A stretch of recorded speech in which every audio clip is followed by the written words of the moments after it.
Alright, welcome and welcome back nga sa ating channel. So for today's video, ating sisilipin ang lending application na ito na nagpapautang up to 50,000 pesos. Ayan, sabi dito 10,000 to 40,000 pesos pala guys ang pwede nilang ipautang sa atin.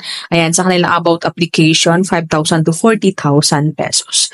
So ang lending application na ito guys, walang iba kundi si Peso Kwento. Ayan, Peso Kwento, Peso Super Space, Philippines Lending Incorporated. Ayan, so nadadownload po siya sa Google Play Store and meron siyang kamukha sa mga nireview ko dati or sa mga shinare kong dati na lending application. Kasi kung makikita nyo sa screenshot guys, ayan, Peso New Recommend, 10,500, 3,500.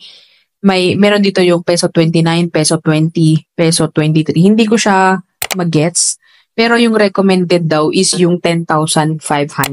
So yun nga guys, i-click natin yung 10,500 para makita natin yung mga ibabawas or kung magkano ang ating babayaran pag ma-due date po tayo.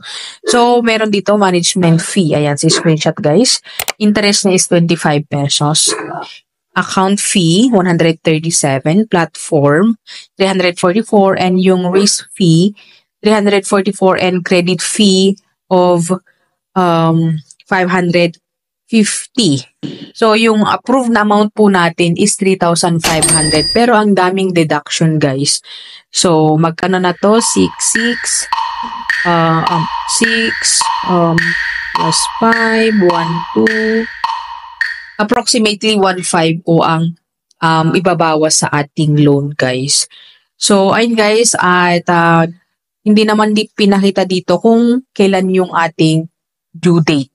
So basically, for sure ay up to 7 days din lang po ito guys. Kasi yung mga ganitong loan is talagang 7 days po mostly yung due date po natin. So kaya guys, nasa inyo kung sa pinakita kong computation and pinakita kong step and pinakita kong approved loan amount kay Peso Kwento ay sa inyo kung gusto nyo ding subukan. Pero sa akin, ang na-approve na amount, though sabi nito na 10,500 yung pwedeng applyan, ang ibibigay sa atin is 3,500. So yun guys, and hopefully na nakatulong ang video ito sa mga naghanap ng mga utangan.